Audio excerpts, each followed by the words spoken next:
El tema que estaremos abordando el día de hoy es el juicio de amparo. Recordamos conferencias de semanas anteriores, se trataba el tema de la defensa de la Constitución. En esas conferencias les explicaba que hay un control jurisdiccional de los diferentes sistemas que existen para la defensa de la Constitución. Existe un control de carácter jurisdiccional, que es el que le compete a los órganos jurisdiccionales. Dentro de ese control jurisdiccional existen tres instituciones a través de las cuales se manifiesta la justicia constitucional para la defensa de la Constitución. Estas tres instituciones son la exhibición personal o habeas corpus, la constitucionalidad de las leyes en casos concretos o de carácter general y la institución del amparo. El día de hoy estaremos estudiando esta institución, el amparo. El amparo, juicio de garantías o juicio de defensa constitucional, indistintamente como se le denomine, tiene su ámbito de aplicación dentro de las normas del derecho constitucional.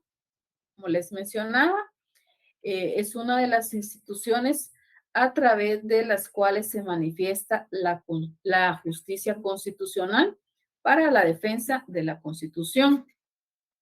Está regulado el juicio de amparo en el artículo 265 de la Constitución Política de la República de Guatemala y en la ley especial de la materia, el decreto 1-86 de la Asamblea Nacional Constituyente, que es la ley de amparo, exhibición personal y de constitucionalidad, del artículo 8 al artículo 81.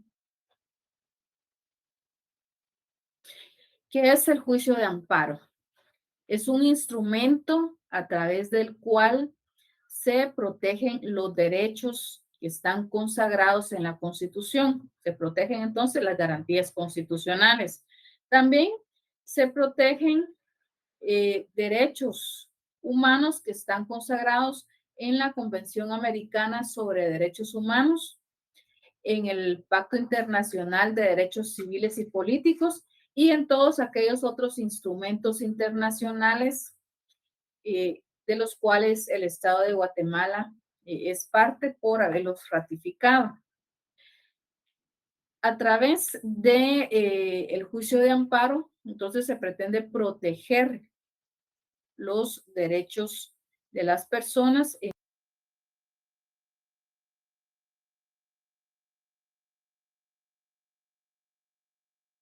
en contra de arbitrariedades o abusos que se puedan dar.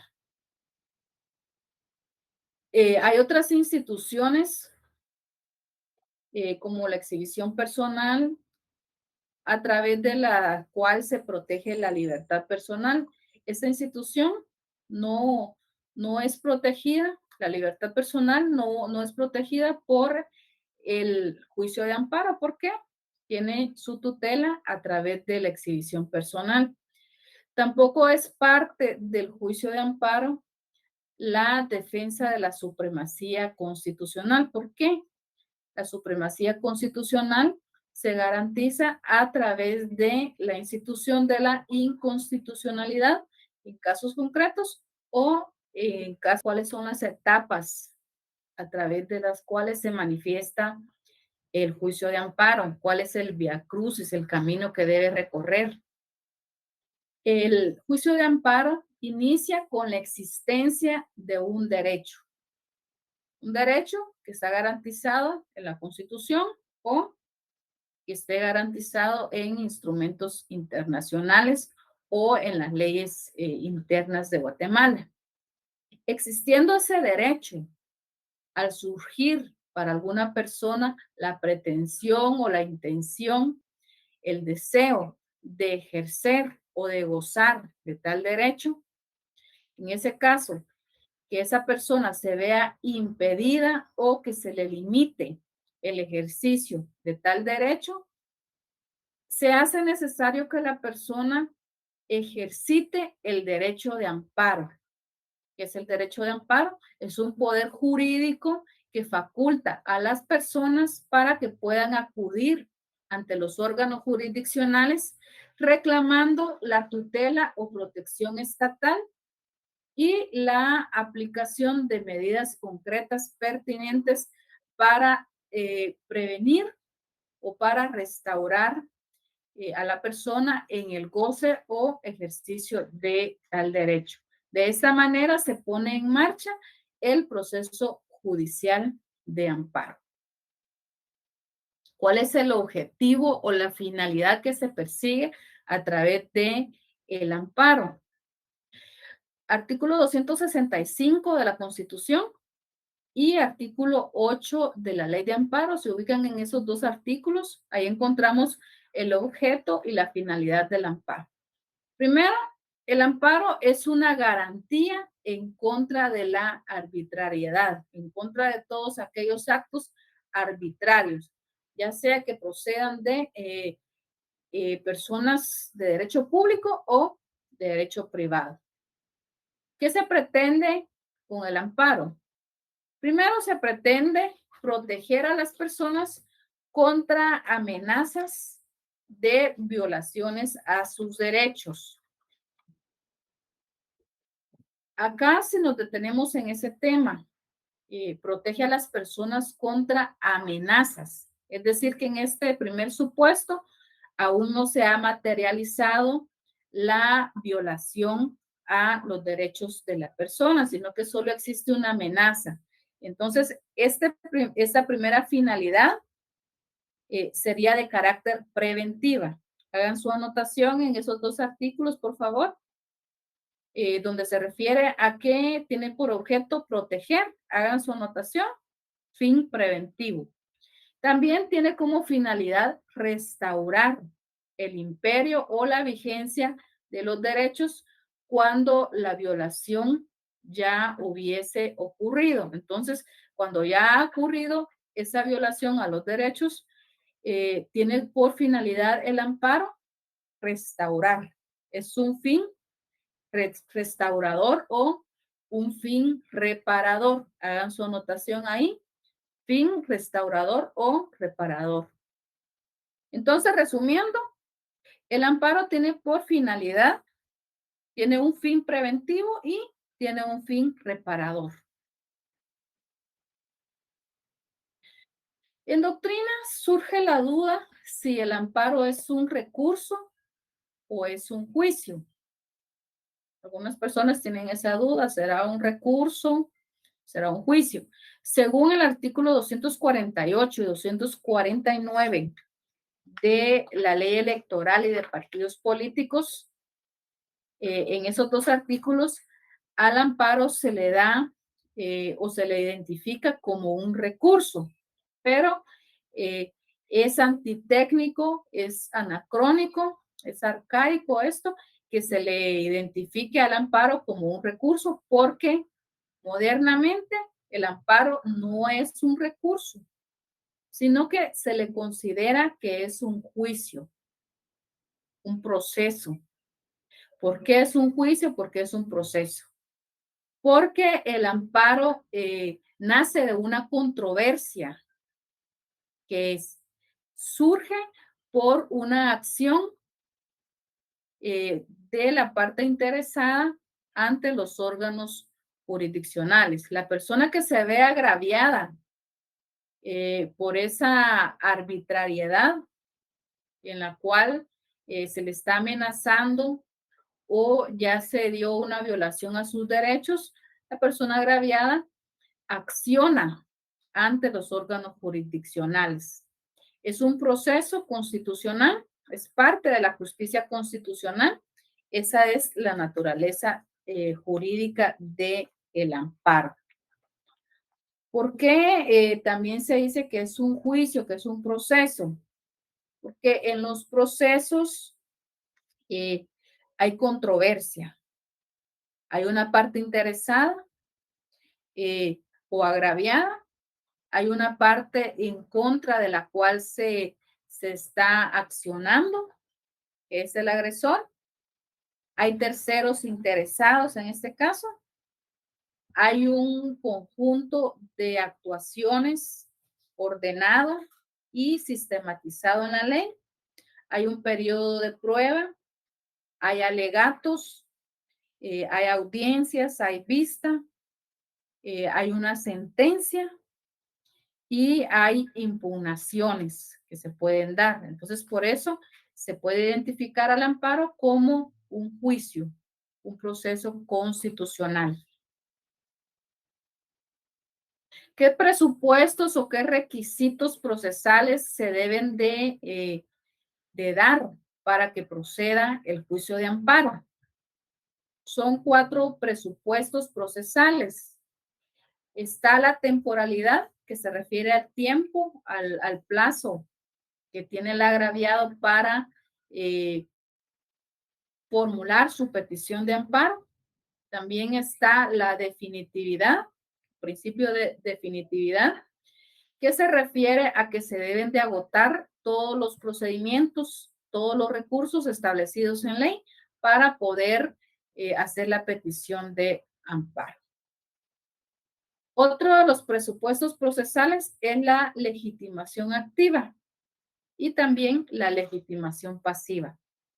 La legitimación activa se refiere a los sujetos activos, quienes pueden hacer la petición de amparo, quienes están facultados, quienes tienen esa potestad para accionar ante los órganos jurisdiccionales en petición de amparo.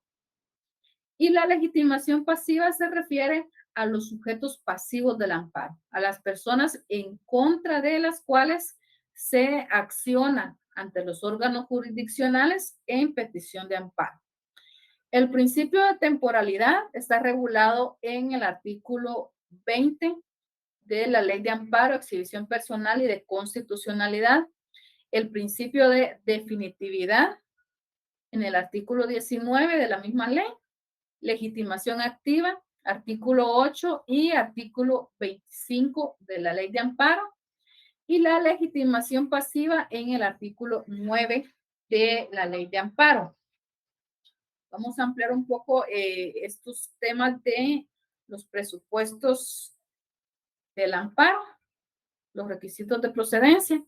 Iniciamos con el presupuesto de temporalidad, principio de temporalidad. Les decía que se refiere al tiempo, al plazo, a partir del cual se puede accionar en petición de amparo ante los órganos jurisdiccionales. Existen 2 plazos regulados, los cuales corren a partir de la notificación al afectado o a partir de que el afectado conoce el hecho que a su juicio le perjudica.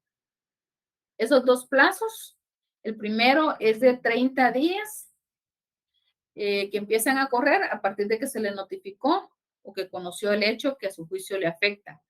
Y durante el proceso electoral y únicamente con relación a la materia electoral, el plazo es de 5 días a partir de la notificación al afectado o de conocido por este el hecho que a su juicio le perjudica. Hay situaciones que no están sujetas al principio de temporalidad. ¿En qué casos no es necesario que concurran el plazo de 30 o de 5 días? Puede ser cuando el amparo se promueva en contra del riesgo de que se apliquen leyes o reglamentos inconstitucionales en casos concretos que afecten al agraviado, o también no está sujeto a plazos cuando exista posibilidad manifiesta de que ocurran actos a través de los cuales se pueden violar los derechos del sujeto activo, del agraviado.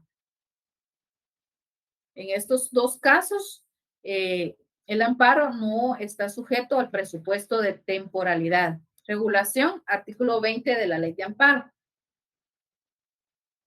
Presupuesto de definitividad Ese presupuesto o principio procesal de procedencia del amparo se refiere a que se deben de agotar previamente a acudir en petición de amparo ante los órganos jurisdiccionales, se deben de agotar todos los recursos ordinarios, judiciales y administrativos a través de los cuales se ventilan adecuadamente el asunto eh, o materia que dio origen al juicio de amparo. ¿En qué casos no es necesario agotar ese principio de definitividad? Hay algunos casos en los cuales no es necesario que previamente se agoten los recursos ordinarios, judiciales y administrativos. Tal es el caso del silencio administrativo. Ese es un claro ejemplo en el cual no es necesario agotar la definitividad. Fundamento, artículo 19 de la Ley de Amparo. Esos artículos que les voy citando, después tómense el tiempo ustedes, por favor, de analizarlos, de darles lectura. La legitimación activa es otro presupuesto procesal, otro requisito para que pueda proceder el juicio de amparo. La legitimación activa se refiere a quiénes son los sujetos activos del amparo. Encontramos esa regulación en el artículo 8 de la Ley de Amparo, artículo 25, artículo 30 y 35 de la Ley Orgánica del Ministerio Público y artículo 25 de la Ley de Amparo. Los sujetos activos del amparo, quienes tienen legitimación activa, quienes gozan de la potestad, de la autorización para accionar en petición de amparo, en primer lugar, la persona afectada, el agraviado directamente. También tiene legitimación activa el Ministerio Público y el Procurador de los Derechos Humanos. Tomen nota de estos artículos, posteriormente denle lectura. La legitimación pasiva se refiere, es otro presupuesto procesal de procedencia, otro requisito para que proceda la petición de amparo, y se refiere a los sujetos pasivos del amparo, los sujetos contra los cuales se puede formular una petición de amparo. Son sujetos pasivos del amparo de acuerdo al artículo 9 de la Ley de Amparo, el poder público a través de las entidades descentralizadas o autónomas, las entidades sostenidas con fondos del Estado, las entidades creadas por la ley o por concesión, las entidades que actúen por delegación del Estado, ya sea por contrato o por concesión, o conforme a otro régimen semejante. También son sujetos pasivos o pueden ser sujetos pasivos del amparo aquellas entidades a las que se debe de ingresar por mandato legal.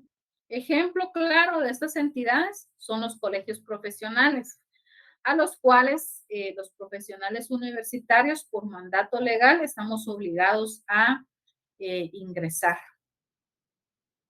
También pueden ser sujetos pasivos del amparo otras entidades reconocidas por la ley. Ejemplo, los partidos políticos, las asociaciones civiles, lucrativas o no lucrativas, las sociedades mercantiles, los sindicatos, las cooperativas, fundaciones, ONGs, iglesias, etcétera. Estos son ejemplos de otras entidades que pueden ser reconocidas por la ley y que también pueden ser sujetos pasivos del amparo. Fundamento, artículo 9 de la Ley de Amparo.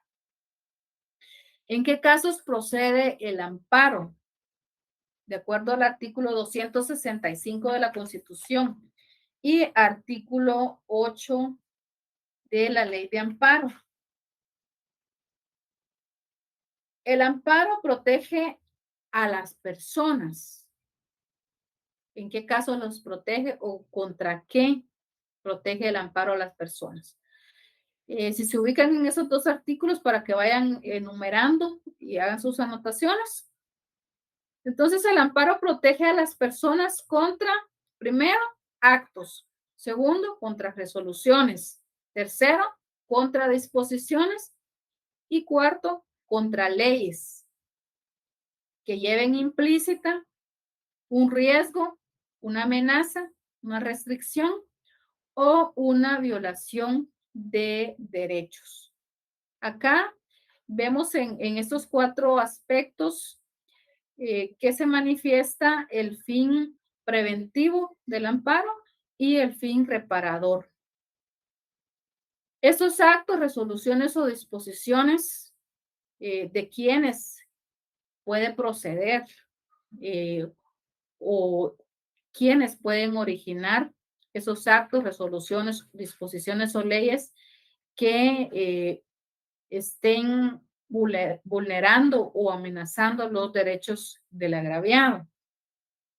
Pueden proceder de personas o entidades de derecho público, como anteriormente les mencionaba, qué entidades del Estado pueden ser los sujetos pasivos del amparo y también pueden proceder de entidades de derecho privado. Acá entonces se refiere a los sujetos pasivos del amparo, que pueden ser personas o entidades de derecho público o personas o entidades de derecho privado.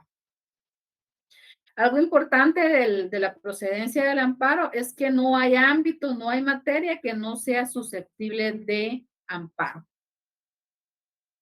El artículo 10 de la ley de amparo enumera los casos o enumera algunos de los casos de procedencia del amparo. Solo les voy a citar algunos de estos casos por limitación de tiempo. Ustedes posteriormente denle lectura y analicen los demás literales. Artículo 10 de la ley de amparo. Toda persona tiene derecho a pedir amparo, entre otros casos, ahí subrayen su ley, por favor, ese entre otros casos y hagan su anotación. Al indicar entre otros casos, se refiere a que se sigue un sistema de números abiertos. La enumeración que hace este artículo 10 no es limitativa, sino que es extensiva. Aún los casos que no están enumerados aquí, puede proceder el amparo. ¿Por qué? No hay ámbito que no sea susceptible de amparo. Casos de procedencia, literal A, para que se le mantenga o restituya en el goce de los derechos y garantías que establece la Constitución o cualquier otra ley. Acá se incluyen instrumentos internacionales también. Para que se declare que en casos concretos una ley, reglamento, resolución o acto de autoridad no obligan al recurrente por contravenir o restringir cualesquiera de los derechos garantizados por la Constitución o reconocidos por cualquier otra ley. Literal D, cuando la autoridad de cualquier jurisdicción dicte reglamento, acuerdo, resolución de cualquier naturaleza con abuso de poder o excediéndose de sus facultades legales, o cuando carezca de ellas o bien las ejerza en forma tal que el agravio que se causare o pueda causarse no sea reparable por otro medio legal de defensa. Cuando en actuaciones administrativas exijan al afectado el cumplimiento de requisitos, diligencias o actividades no razonables o ilegales, o cuando no hubiere medio o recurso de efecto suspensivo. Algo importante, la literal F, cuando en las peticiones y trámites ante autoridades administrativas no sean resueltas en el término de ley o de no haber tal término o plazo, en el plazo de 30 días, una vez agotado el procedimiento correspondiente. Aquí está literal F, se refiere al silencio administrativo, que es un caso, un ejemplo que les daba de los casos en que no es necesario agotar el principio de definitividad. Continuamos, ustedes posteriormente den lectura a ese artículo completo, artículo 10. ¿Cuáles son los efectos del amparo? Dentro de los efectos del amparo, según el artículo 49 de la ley de amparo, está dejar en suspenso en cuanto al reclamante, la ley, reglamento, resolución o acto impugnados, y en su caso que se restablezca la situación jurídica afectada o que cese la medida que afectaba al agraviado. También otro de los efectos es fijar un plazo razonable para que cese la demora en caso de que se refiera a un retardo en resolver por parte de la autoridad o del sujeto pasivo del amparo. En caso de que se haya interpuesto por la omisión en emitir una reglamentación de ley, el Tribunal de Amparo que conozca resolverá fijando las bases o los elementos de aplicación de esta al caso concreto. Esos son los efectos del amparo. ¿Qué órganos jurisdiccionales tienen competencia para conocer el juicio de amparo? Tienen competencia la Corte de Constitucionalidad, según el artículo 11 de la Ley de Amparo y el artículo 2 del Acuerdo 4-89 de la Corte de Constitucionalidad. También tiene competencia la Corte Suprema de Justicia, artículo 12 de la Ley de Amparo. Las salas de la Corte de Apelaciones también tienen competencia, de acuerdo al artículo 13 de la Ley de Amparo, y el acuerdo 1-95 de la Corte de Constitucionalidad. Los jueces de primera instancia también tienen competencia en materia de juicio de amparo, de acuerdo al artículo 14 de la Ley de Amparo. Y en casos en que no esté establecido en el artículo 11, 12, 13 y 14 de la Ley de Amparo, si en esos artículos no está determinada la competencia, es la Corte de Constitucionalidad quien determina qué órgano va a ser el competente para conocer en el caso concreto. Les voy a enumerar algunos de los casos en los cuales tiene competencia cada uno de estos órganos jurisdiccionales. Si se ubican en el artículo 11 de la Ley de Amparo, ahí se enumeran en qué casos tiene competencia la Corte de Constitucionalidad.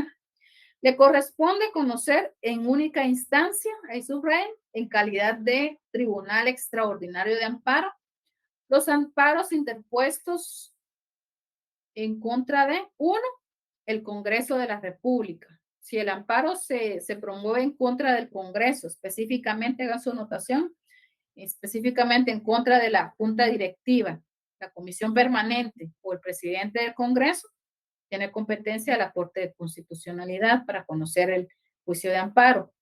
Dos, tiene competencia para conocer los amparos que se promuevan en contra de la Corte Suprema de Justicia. Hagan su anotación. Ahí se refiere al presidente de la Corte Suprema de Justicia y a los magistrados de la Corte Suprema de Justicia. Si el amparo, si los sujetos pasivos del amparo es el presidente de la Corte Suprema de Justicia o los magistrados de la Corte Suprema de Justicia, va a tener competencia para conocer el amparo la Corte de Constitucionalidad. 3. Los amparos que se promuevan en contra del presidente y el vicepresidente de la República. En estos casos tiene competencia la Corte de Constitucionalidad. ¿En qué casos tiene competencia la Corte Suprema de Justicia? Según el artículo 12 de la Ley de Amparo.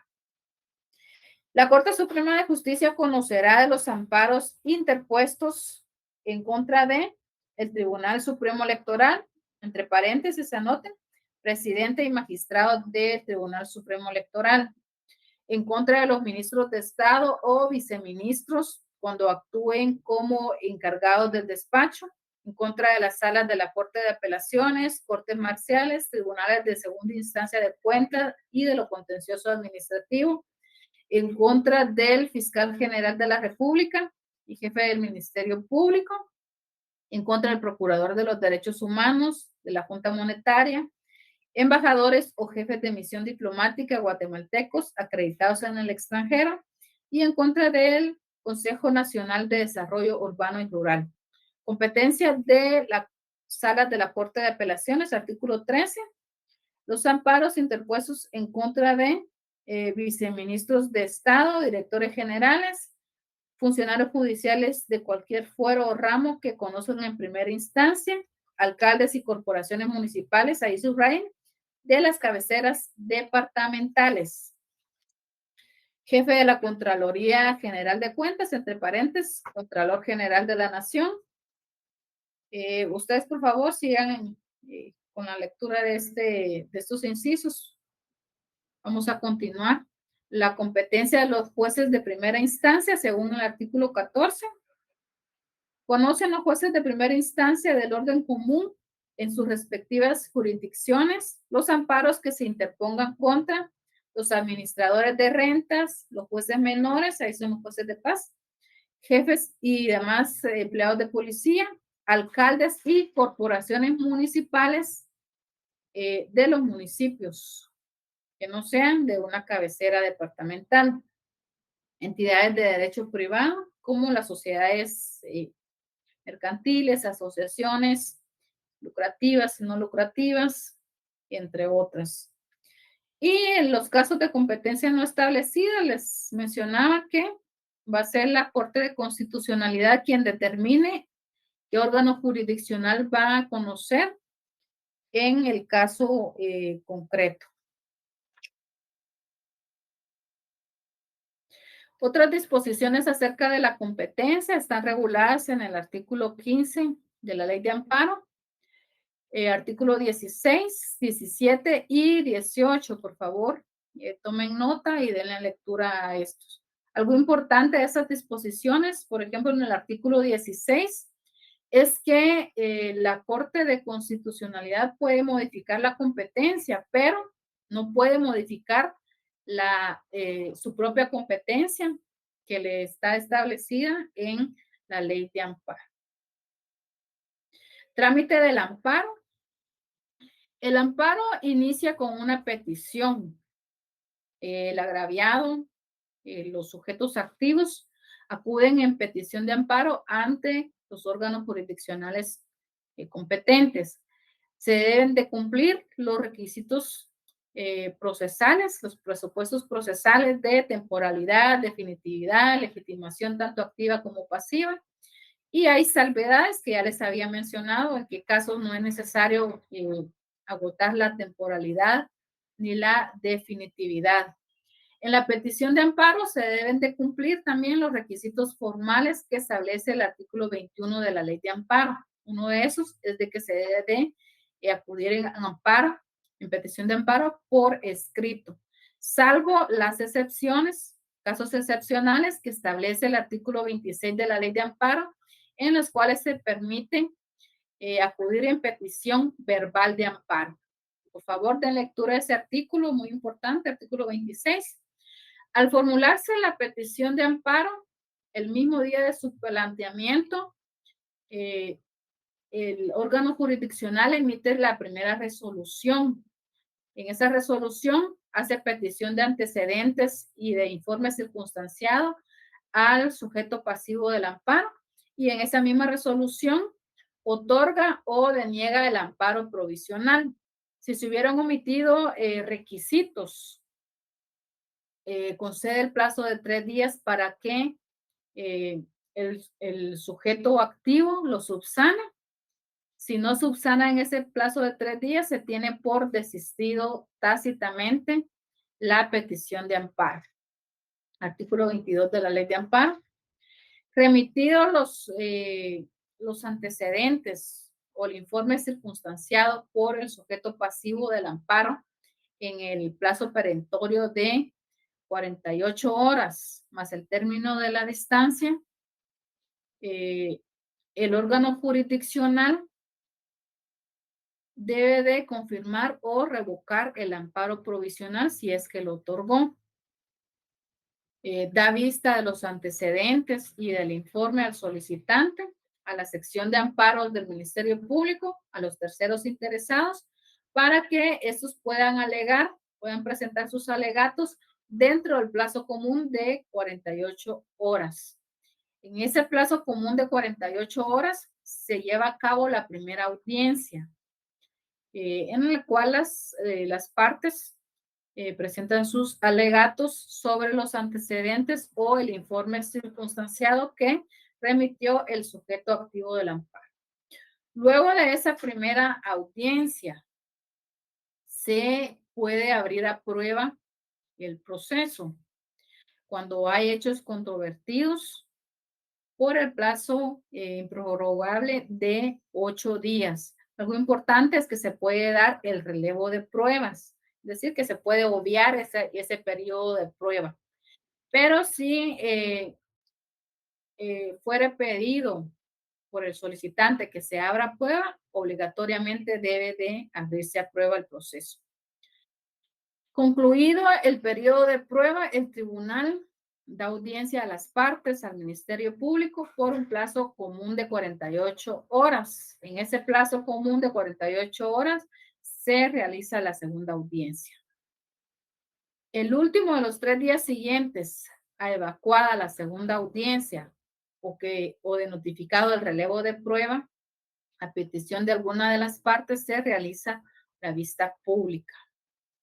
Posteriormente a la vista pública, se puede emitir un auto para mejor fallar dentro del plazo no mayor de 5 días para mandar a practicar diligencias o recabar pruebas o documentos que el tribunal considere convenientes. Luego de ese periodo de prueba, la siguiente etapa es la sentencia. La sentencia se puede emitir en diferentes momentos procesales. El plazo es de 3 días o de 8 días, dependiendo de qué órgano jurisdiccional es el que está conociendo el juicio de amparo. De esta cuenta, la sentencia se puede dictar dentro de los 3 días siguientes a la primera audiencia, cuando se haya dado el relevo de prueba. También se puede emitir en otro momento procesal, que es dentro de los 3 días siguientes a la segunda audiencia. O bien, dentro de los 3 días siguientes a la vista pública o dentro de los 3 días siguientes al vencimiento del plazo del auto para mejor fallar o de practicar las diligencias en el auto para mejor fallar. En caso de que el órgano jurisdiccional que conoció haya sido la Corte de Constitucionalidad en única instancia o en apelación, el plazo para que dicte sentencia, en este caso la Corte de Constitucionalidad, puede ampliarse a 5 días más. Entonces, tenemos el plazo común de 3 días más los 5 días. En este caso serían 8 días que dispone la Corte de Constitucionalidad cuando está conociendo en única instancia o en apelación para emitir la sentencia. Al ser el juicio de amparo un verdadero proceso, también está sujeto a impugnaciones. Existen recursos procesales y remedios procesales que proceden en el juicio de amparo. La apelación es un recurso procesal que procede en contra de la sentencia de amparo, en contra de los autos que denieguen, concedan o revoquen el amparo provisional, en contra de los autos que resuelvan la liquidación de costas o de daños y perjuicios, y también procede la apelación en contra de los autos que pongan fin al proceso, de acuerdo al artículo 61 de la Ley de Amparo. ¿Quién conoce la apelación? La Corte de Constitucionalidad, según el artículo 60 de la Ley de Amparo. Etapas de el procedimiento de apelación. Inicia con la interposición. Debe ser por escrito ante el tribunal que conoció el amparo o directamente ante la Corte de Constitucionalidad dentro de las 48 horas siguientes a la última notificación de la sentencia o del auto que motiva la apelación. Segunda etapa, envío de antecedentes al Tribunal Superior, que sería la Corte de Constitucionalidad, dentro de las 24 horas siguientes a la interposición del recurso de apelación, artículo 62 de la Ley de Amparo. Pueden darse diligencias para mejor fallar. Ese plazo de las diligencias para mejor fallar es de 3 días. Si se trata de una apelación de un auto, y ese plazo también puede ser de 5 días si se trata de la apelación de una sentencia. Artículo 65 de la Ley de Amparo. Siguiente etapa es la vista. Si se trata de una apelación de sentencia, la vista se realizará dentro de los 3 días siguientes a las diligencias para mejor fallar. Si se trata de una apelación de un auto, no hay vista. Fundamento, artículo 66 de la Ley de Amparo. La apelación finaliza con la emisión de la sentencia de apelación. Esa sentencia se puede emitir dentro de los 5 días siguientes a la vista, si se trata de una apelación de sentencia, o se puede emitir dentro de las 36 horas siguientes a la recepción de antecedentes, si se trata de una apelación de un auto. Fundamento, artículo 66, artículos 65, 62, 61 y 60 de la Ley de Amparo. También procede el remedio procesal de aclaración y el remedio procesal de ampliación. La aclaración procede contra autos o sentencias cuyos conceptos sean oscuros, ambiguos o contradictorios. El remedio procesal de ampliación procede cuando en la resolución recurrida se haya omitido resolver sobre alguno de los puntos del amparo. Fundamento, artículo 70 de la Ley de Amparo. Trámite de la aclaración y trámite de la ampliación es el mismo trámite. Interposición dentro de las 24 horas siguientes de notificado el auto o la sentencia en contra de la cual se está interponiendo la aclaración o ampliación, y la resolución se emite dentro de las 48 horas siguientes de interpuesta la ampliación o aclaración. Fundamento, artículos 70 y 71 de la Ley de Amparo. Con respecto a las impugnaciones, también procede en este caso el ocurso de queja, de acuerdo al artículo 72 de la Ley de Amparo. ¿En qué casos procede el ocurso de queja? Cuando alguna de las partes afectadas estima que en el trámite y ejecución del amparo, el tribunal no cumplió con lo previsto en la ley o con lo resuelto en la sentencia. Se presenta por escrito, artículo 72 de la Ley de Amparo. También procede cuando el tribunal ante el cual se acuda en petición verbal de amparo o fundamento en el artículo 26 de la Ley de Amparo, se niegue infundadamente a levantar el acta y remitir copia al Procurador de los Derechos Humanos. En esos dos casos procede el ocurso de queja. Trámite se plantea directamente ante la Corte de Constitucionalidad. La Corte da audiencia a lo cursado por el plazo de 24 horas y emite resolución después de la audiencia de lo cursado. Certifica lo conducente y envía inmediatamente al tribunal correspondiente. Toma las medidas pertinentes, medidas disciplinarias. Fundamento, artículo 72 de la Ley de Amparo y artículo 26 de la Ley de Amparo. Muchas gracias por su atención. Ha sido un gusto compartir con ustedes el día de hoy. Que tengan buena noche. Hasta la próxima conferencia.